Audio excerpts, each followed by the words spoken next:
¿Ven las diapositivas? Buenos días, doctora. Así se ve todo. Ok, entonces vamos a empezar. En la anterior clase habíamos visto lo que es el músculo esquelético, triado, ¿no? Ahora vamos a ver lo que es el músculo cardíaco y el músculo liso, ¿ok? Entonces vamos a empezar a definir qué es el músculo cardíaco. Entonces, el músculo cardíaco también es un músculo especial y un músculo estriado, ¿ya? Eh, pero con diferencias importantes respecto a lo que será el músculo esquelético. Y lo vamos a ver ahora. Como, o sea, este músculo tienen que saber que no está bajo el control voluntario. ¿Qué quiere decir esto? Que su contracción va a ser involuntaria y va a ser automática, pero va a estar regulada. Como es involuntaria, debe de estar regulada por un sistema nervioso autónomo. Entonces, este tejido se va a localizar en lo que es el corazón y en paredes iniciales de los grandes vasos, o también pueden estar en la aorta y en las venas cavas, ¿ya?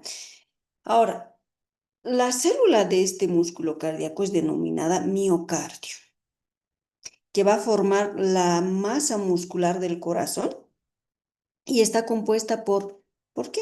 Por láminas de células musculares cardíacas. Estas van a estar dispuestas en capas, como pueden ver en la imagen. Ahora, entre estas láminas van a existir finos tejidos conjuntivos que sirven de soporte y permiten el paso de los vasos sanguíneos, que estos son los que van a nutrir y controlar al músculo cardíaco. Entonces, en la imagen ustedes se ven, observan claramente lo que es el corazón y una ampliación al lado, ¿no? De tejido muscular cardíaco, donde se puede apreciar em, este aspecto estriado de este músculo cardíaco. Y también ven las fibras ramificadas y unidas entre sí, lo que le va a permitir esta contracción coordinada, rítmica al corazón. ¿Ya? Entonces, para que tengan más claro, este músculo es estriado, es involuntario, es especializado, diseñado para poder mantener la actividad continua, sincrónica del corazón durante la vida. O sea, nosotros no podemos vivir sin nuestro corazón. Nuestro corazón está latiendo cada rato, a cada momento. ¿Ya? Entonces, ya teniendo esta introducción, vamos a ver las características principales de lo que será estas células del miocardio. Entonces, en esta diapositiva se describe la característica de las células del músculo cardíaco, también llamadas, ¿ya? También se las denomina cardiomiocitos. Estas van a ser responsables de esta contracción del corazón. Estas células son cilíndricas, por si acaso, cortas y ramificadas, lo que permite que se conecten entre sí, formando una red, como pueden ver en la imagen, que va a facilitar la transmisión del impulso contráctil. Entonces, cada célula tiene un núcleo central, ahí está su núcleo, ¿no? En la imagen. A diferencia de las fibras musculares esqueléticas que hemos visto la anterior clase, ¿no? Poseían varios núcleos periféricos, ¿no ven? Era estriado. Entonces, estas células en su interior presentan depósitos de glucógeno y triglicéridos. ¿Qué van a servir para qué? Le sirven como reserva de energía, ¿ya? Entonces, aproximadamente la mitad, se podría decir el 50% del sarcoplasma de estas células va a estar ocupado por mitocondrias, las cuales, o sea, le van a conferir esa gran demanda energética que tiene el corazón, ¿ya? Entonces, estas mitocondrias se van a disponer paralelas a las miofibrillas y entre ellas se encuentran lo que es la proteína mioglobina, que es la que va a almacenar oxígeno y ayuda a mantener la contracción constante de este tejido. Además, estas células van a tener la capacidad de contraerse de forma espontánea y rítmica, ¿ya? Además de que tienen una propiedad fundamental para el latido cardíaco continuo, ¿ya? Entonces, en la imagen vemos todo esto, ¿no? Observamos la estructura de una célula muscular cardíaca con sus miofibrillas, mitocondrias y núcleo central, mostrando cómo están organizadas entonces de esta manera internamente para poder sostener una función eficiente, resistente y coordinada del corazón. ¿Mm?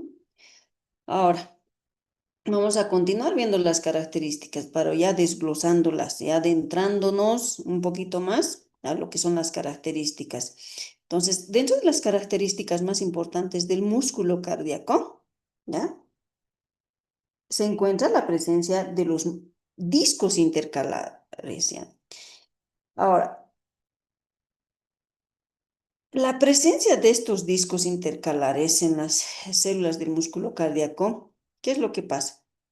Se unen entre sí, ¿no? Las células de extremo a extremo, mediante estas estructuras especializadas llamadas discos intercalares, ¿ya? Que van a permitir que todas las células trabajen de manera coordinada, como si fueran una sola unidad funcional, ¿ya?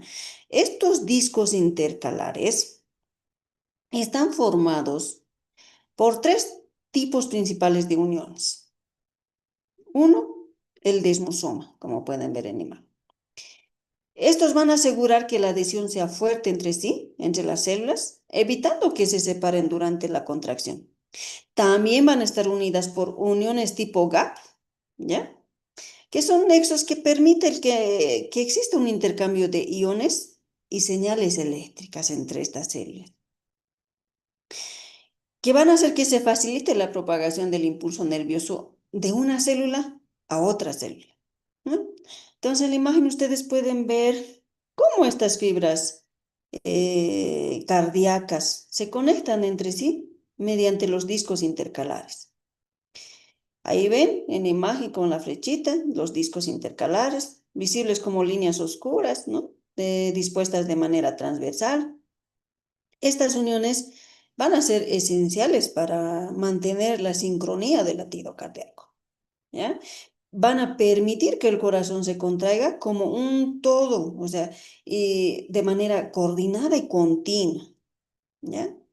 Entonces, bien importante estos discos intercalares. Son las estructuras que garantizan la comunicación y cohesión entre estas células cardíacas, haciendo posible que el ritmo sea constante y coordinado, ¿no?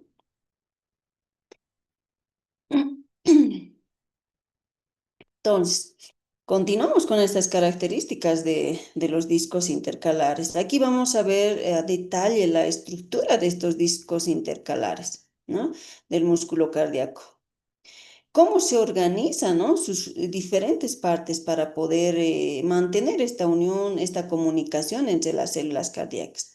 Entonces, estos discos intercalares tienen dos zonas principales, ¿ya? La primera, que es denominada las porciones transversales. La segunda, las porciones laterales. Vamos a empezar a desglosar lo que son las porciones transversales. Estas se ubican en sentido perpendicular al eje de la fibra muscular, ¿ya? Y van a contener, muy importante, fascias adherentes y desmosomas, ¿ya? Estas estructuras permiten una unión mecánica fuerte, evitando que las células se separen durante la contracción intensa que tiene el corazón, ¿no? Entonces, tenemos la zona de las porciones laterales, que estas recorren los latidos de las células y son ricas en conexiones comunicantes, denominadas gap junctions. Estas uniones van a permitir el paso de los iones y señales eléctricas, ¿no? Bien importante también, ¿no? Entre las células, logrando que el impulso se transmita rápidamente y que todas las fibras que se contraigan de manera coordinada. En la imagen ustedes van a apreciar estas ambas zonas, ¿no? Donde ven los desmosomas, ahí está clarito, desmosomas en la parte transversal de la imagen y las uniones gap en la parte lateral de la imagen, mostrando cómo el disco intercalar actúa tanto como puente de anclaje o como canal de comunicación eléctrica. En sí, en resumen, los discos intercalares aseguran la cohesión y sincronización del tejido cardíaco, por si acaso, ¿eh? Que permiten que el corazón se fusione como una sola unidad rítmica y eficiente, ¿eh? Para que les quede claro. Ahora, vamos a seguir hablando de estos. Bueno, ya hasta aquí los discos intercalares. Vamos a hablar ahora de las diferencias que puede tener este músculo cardíaco con el músculo esquelético, ¿ya? Entonces, ¿cuáles serán las diferencias? Vamos a nombrar las principales. Entre el músculo cardíaco y el músculo esquelético, nos vamos a enfocar en la principal diferencia que serán los túbulos T. Estos túbulos T, como bien hemos visto en la anterior clase, son estructuras que participan en la conducción del impulso eléctrico dentro de lo que es la célula muscular, ¿no? En el músculo cardíaco, estos túbulos T tienen un diámetro mayor, como pueden apreciar en la imagen, ¿no? Son un diámetro mayor en relación al músculo esquelético, ¿no? Tienen un diámetro mayor, aproximadamente el doble de las fibras del músculo esquelético. Esta característica permite una mejor propagación del estímulo eléctrico, por ende. Entonces, esto favorece una contracción rápida, coordinada de las células cardíacas. Otra diferencia importante es su ubicación. En el músculo esquelético, estos túbulos en T se situaban o se ubicaban entre la unión de las bandas A e I del sarcómero, mientras que en el músculo cardíaco se van a localizar a nivel del disco Z, ¿ya? Entonces, en la imagen vemos todo esto, ¿eh? Observan cómo los túbulos T se relacionan con el retículo sarcoplásmico, las miofibrillas y los discos intercalares, permitiendo de esta manera la transición del impulso y la contracción simultánea del tejido cardíaco. Entonces, repasando nuevamente, la diferencia del músculo cardíaco con el músculo esquelético es que sus tubos en T del músculo cardíaco son más grandes en sí, ¿no? Y están ubicados en el disco Z, ¿ya? Tienen una conducción eficiente y sincronizada, por ende, ¿no? En el impulso cardíaco en cada latido del corazón. Ya. Ahora, otra de esas diferencias también será a nivel del retículo sarcoplásmico. Entre los músculos, entre el músculo cardíaco y el esquelético, es una estructura clave este retículo sarcoplásmico, ¿no? ¿Por qué? Porque se va a almacenar, va a ser en donde se almacene y se libere el calcio, que es bien necesario este calcio para las contracciones musculares, ¿eh? Entonces, en las células del músculo cardíaco, el retículo sarcoplásmico es menos abundante en relación al músculo esquelético, ¿ya? ¿Esto quiere decir? Esto quiere decir que tiene menor capacidad de almacenar calcio en comparación al músculo esquelético. Además, no presenta las típicas tríadas que se van a observar o que se observaban en el músculo esquelético. Y estas tríadas en el músculo esquelético estaban formadas por lo que es el túbulo en T y dos cisternas de retículo sarcoplásmico. En su lugar, en este retículo sarcoplásmico de cardíaco, de músculo cardíaco, solamente van a tener las diadas, conocidas como un túbulo T con una sola cisterna. Por ende, se les denomina diadas del retículo sarcoplásmico del músculo cardíaco. Esta unión de diadas se encuentra a nivel de las zonas del disco Z, del sarcómero, ¿ya? Entonces, en la imagen lo mismo, ustedes pueden observar esta disposición. el retículo sarcoplásmico, rodeando las miofibrillas, el túbulo en T asociado a una sola cisterna, ¿no? Y los discos intercalares que permiten esta coordinación entre las células. En sí, en resumen, los músculos, a ver, el músculo cardíaco representa un retículo sarcoplásmico más simple en relación al músculo esquelético, con una configuración de diadas, no triadas, ¿no ven? Lo que refleja pues su adaptación para poder mantener una contracción rítmica y continua, dependiendo de parte del calcio, ¿no? Que promueve el exterior pues celular, ¿no? Entonces, aquí ya terminamos con las diferencias del músculo esquelético y cardíaco. Ahora vamos a pasar a lo que es el músculo liso. Vamos a conocerlas y definir primeramente, ¿no? Lo que es el músculo liso. El músculo liso es el tercer tipo de tejido muscular, junto al esquelético, que vimos ya en la anterior clase, y el cardíaco, que lo acabamos de ver. A diferencia de estos otros dos, las células del músculo liso no tienen estriación es por ende que por su aspecto se le da el nombre de músculo liso, ¿no? De ahí sale su nombre, si se dan de cuenta. ¿Esto se debe a qué? A que las proteínas contráctiles, como ya le hemos indicado, la actina y la miosina, no están organizadas en sarcómeros, como lo que es en el músculo estriado. A diferencia del músculo estriado, estas proteínas en el músculo liso no están organizadas en sarcómeros, por ende, le da la apariencia lisa. Además de que este tipo de músculo tampoco posee, o sea, no posee túbulos T. Qué grande diferencia, ¿no? Estas estructuras, que bien sabemos nosotras, están encargadas de conducir el impulso eléctrico en las fibras estriadas, ¿no? Ahora, en su lugar, en este músculo liso, la contracción se produce de manera más lenta y sostenida, lo que va a permitir mantener funciones automáticas, como es el movimiento del intestino, ¿ya? Porque en el intestino las contracciones son pues lentas, ¿no? Dependiendo si hay ingesta alimentaria o no. Ahora, en la imagen ustedes pueden observar un corte histológico del músculo liso, donde las células se ven alargadas, ¿no? Con un núcleo central y sin estriaciones, son lisas.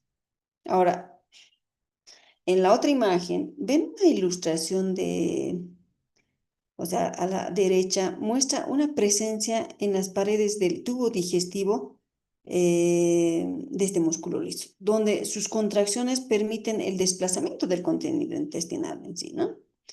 Entonces, ahora, en sí, este músculo liso es involuntario, ¿no? Sin estriaciones y sin túbulos T. Eso es lo más importante que se tienen que llevar de esto, ¿no? Ahora, vamos a ver la localización de este músculo liso. La localización y el control de este músculo liso, que es un tejido especializado, justo ahora molesta, ¿no? Que estamos exponiendo, perdonen, niños. Ya quita la concentración, pero seguimos, empezamos. Mira, siguen insistiendo. Entonces empezamos, sí. Bueno, aquí vamos a ver específicamente, vamos a hablar de la localización y el control de este músculo liso, ¿ya? El músculo liso se puede localizar en las paredes de las vísceras, como por ejemplo el tubo digestivo, donde va a permitir el movimiento del alimento.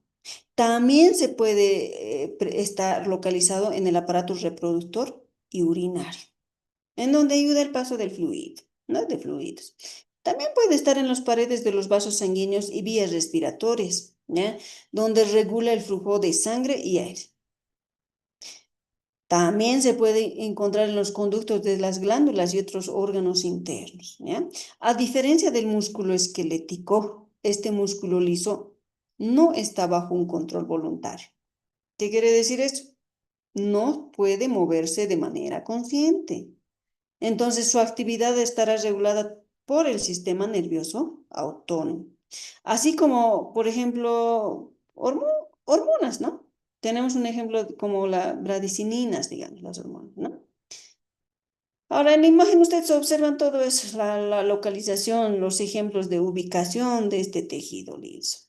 Los vasos sanguíneos, a nivel de la túnica media, en la vejiga urinaria, en las vías respiratorias, donde las fibras musculares son lisas, que rodean a los conductos para regular su diámetro. ¿Ya?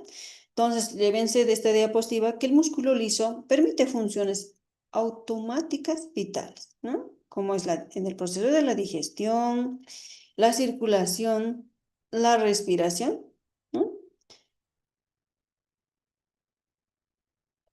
Ahora, este músculo liso se va a clasificar en dos. El músculo liso unitario y el músculo liso multiunitario, ¿ya? El músculo liso unitario también va a ser denominado visceral. Se encuentra en órganos como el intestino, el útero y los uréteres.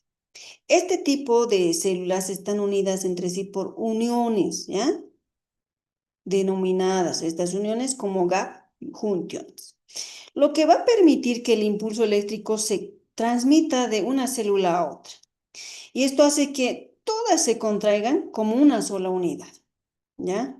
De esta manera se van a generar los movimientos coordinados, rítmicos, como son las ondas peristálticas a nivel del tubo digestivo. Y por otro lado tendremos el músculo liso, pero multiunitario. Se encuentra en estructuras que requieren un control más preciso, como el músculo del iris, ¿no? Los músculos erectores del pelo o en las paredes de los vasos grandes, ¿ya? En este tipo de músculo liso unitario, las células no están unidas por uniones de hendidura, ¿ya? Por lo que una tiene su propio control nervioso funcionando de manera independiente, ¿ya? Entonces, en la imagen ven todo esto ustedes, ¿no? Observan claramente la diferencia. A la izquierda ven el músculo unitario con células conectadas y contracción coordinada. Y a la derecha ven el músculo liso multiunitario con fibras separadas e inervación individual. En sí, el músculo liso unitario actúa en conjunto, ¿no? Porque tiene esas uniones. Y el músculo multiunitario de forma independiente, adaptándose a las necesidades funcionales de cada organismo.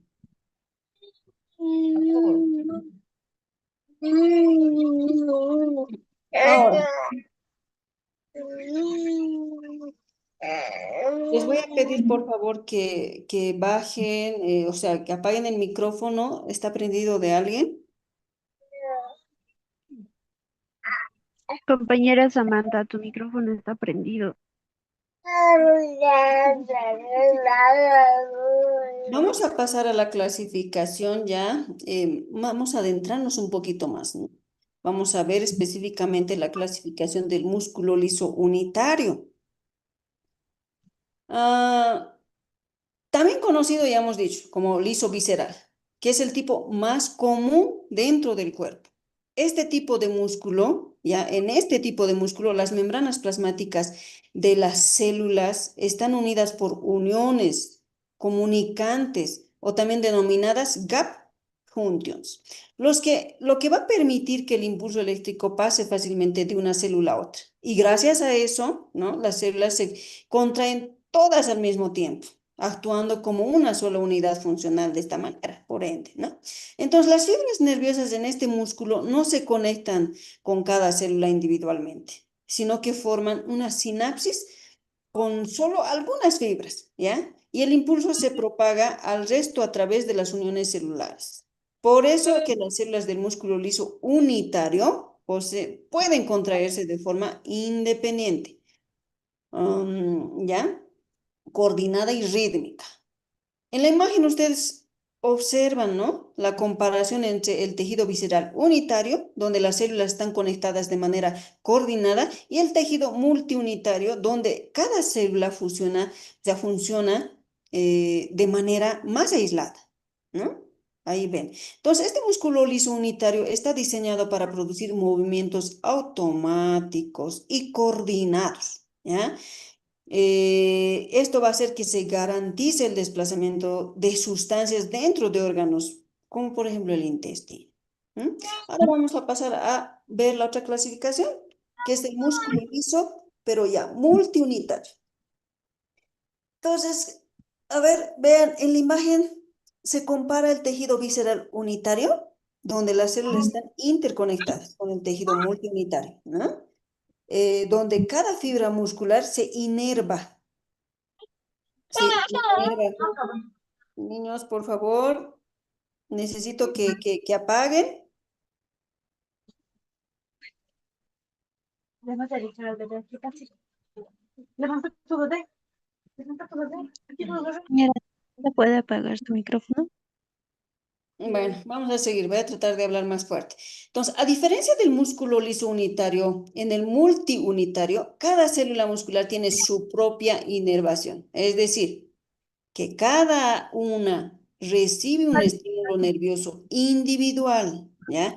Esto significa que las células pueden contraerse de manera independiente, sin necesidad de estar conectadas entre sí por uniones comunicantes, como en la unicelular, ¿no? Entonces, gracias a esta disposición, el músculo liso multiunitario permite pues el control fino del movimiento, ¿ya? Entonces, en la imagen se ve eso, la comparación del tejido visceral unitario, donde las células están interconectadas con el tejido multiunitario, donde cada fibra muscular está inervada, ¿no? Para una neurona diferente. En sí, este músculo liso multiunitario se caracteriza por su control individualizado y preciso, ¿ya?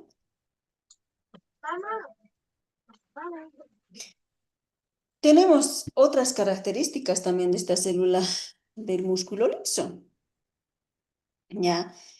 Las características morfológicas de estas células del músculo liso son las responsables en sí de los movimientos involuntarios de muchos órganos internos, ¿ya? Entonces vamos a empezar con que también tiene fibras musculares lisas.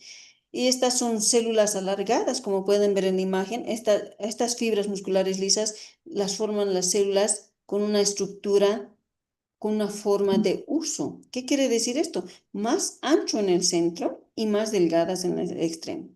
En su parte central van a poseer un núcleo único alargado que se ubica en el centro de la célula y puede mostrar uno o más núcleos, por si acaso, nucleolos, ¿no? En ese núcleo. Estas células son fusiformes, ¿ya? Con una longitud aproximada de 0,2 a un diámetro, a un diámetro de 5 a 6 micrómetros en la parte más ancha. Esta forma va a permitir que las células se acomoden muy cerca, unas tras de otras, formando entonces estas capas compactas como las que pueden observar en la imagen y como las que van a ver en el intestino, ¿no? También pueden estar presentes en los vasos sanguíneos y en el útero. Entonces, en la imagen ven todas estas características de las células musculares lisas con sus núcleos centrales y sus extremos afinados, mostrando cómo se organizan paralelamente para formar el tejido, ¿no? Entonces, las células del músculo liso son alargadas, de forma fusiforme y con un núcleo único central que pueden tener uno o dos núcleos. Estas van a estar adaptadas para poder regular las contracciones lentas, sostenidas y coordinadas en los diferentes órganos internos en donde se presentan estas células de músculo liso, ¿no? Ya. Entonces, continuando con las características, aquí vamos a ver en esta diapositiva, nos explica los detalles estructurales de la célula del músculo liso, ¿no? Especialmente relacionados con su organización interna, ¿ya? Y función contráctil. Ahora, la literatura indica que mediante tinciones especiales como la hematoxilina férrica, se pueden observar finas estriaciones, dice, longitudinales en el citoplasma de estas células, que van a corresponder simplemente a grupos de miofilamentos, como ser la actina y la miosina, ¿ya? Estos filamentos van a ser responsables de la contracción que ya sabemos, ¿no? Aunque están organizados en sarcómeros, o sea, aunque no estén organizados en sarcómeros, como en el músculo estriado, ¿no ve? Entonces, también tenemos que conocer que existe otra característica muy importante en esta célula de músculo liso, que son los cuerpos densos,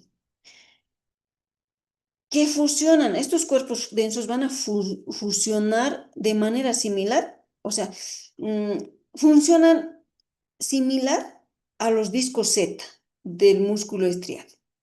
Estos cuerpos densos sirven como puntos de anclaje, ¿ya? Para los miofilamentos y se van a encontrar tanto dentro de lo que es el citoplasma como a lo largo de la membrana interna denominada sarcolema, ¿ya? Durante la contracción, estos cuerpos densos se acercan, haciendo que la célula adopte una forma más acortada y globular, ¿ya? En la imagen ustedes pueden ver un ejemplo básico de músculo liso a nivel del estómago, ¿ya? Donde se ve cómo las células cambian su forma al contraerse, gracias a la acción de estos cuerpos densos, ¿ya? Que organizan los filamentos contráctiles, ¿no? Los contraen. Entonces, estos cuerpos densos del músculo liso son estructuras esenciales que van a permitir la contracción eficiente y coordinada de esta célula de músculo liso. Y siempre van a estar adaptadas para movimientos, en este caso, lentos y sostenidos en órganos como ser el estómago, los vasos, el útero, ¿no? Ya. Ahora, en esta imagen eh, vemos un resumen en sí de la comparación general de los tres tipos de tejidos musculares, ¿no? Del cuerpo humano. Tenemos en primer lugar el músculo esquelético, liso y cardíaco, ya vistos. Entonces vamos a hacer a grosso manera,